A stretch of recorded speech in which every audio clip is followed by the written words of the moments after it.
So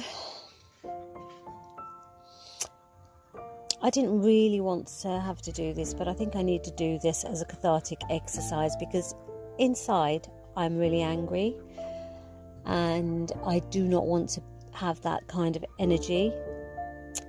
And I just want to tell you that for a woman of colour, racism and misogyny is alive and kicking.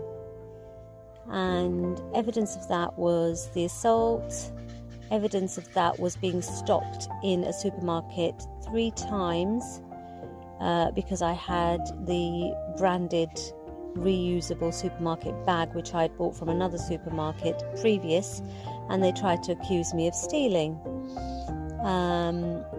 Again, because of the colour of my skin.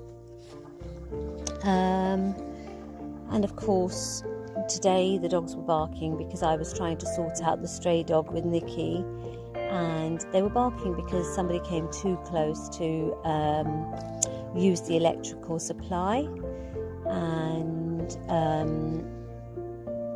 you know, they've been attacked by humans, so of course they're going to panic.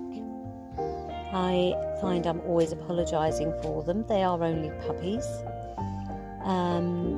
And today I was once again verbally assaulted and abused by somebody who thought he could come in and tell me that my dogs are barking all the time. I don't know where that evidence is, because, you know, majority of the campers that have come and gone have told me how good they are at night. It was the stray dog, and that's fine. I'm happy to take that hit. But then being sworn at and looked at as if I'm about to be hit because I'm a petite woman of colour is a little bit too much for me to contend with. But I tell you what, this journey has really taught me. It's taught me that no matter what London is like, I do not feel this way there. I do not feel unsafe as a woman of colour, not to this degree. And I have not, at least in the past 40 years of living there, ever experienced these kinds of assaults: verbal, physical, racial, sexist. So I just want to, I suppose, just highlight that, you know, outside of my bubble, racism, misogyny, patriarchy is all very much alive in Europe.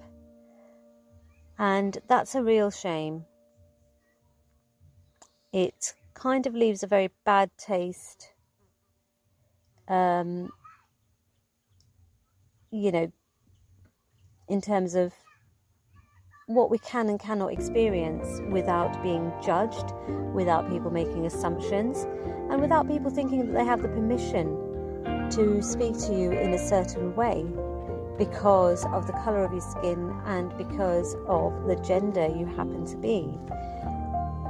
And so many people are like, oh, you know, it's not too bad. Yes, it's not too bad if you're white.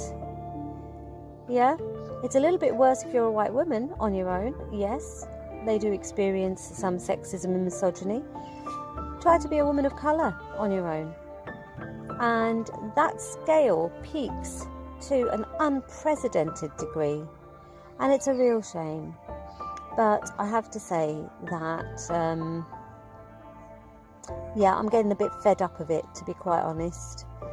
And I would be glad to be back in London.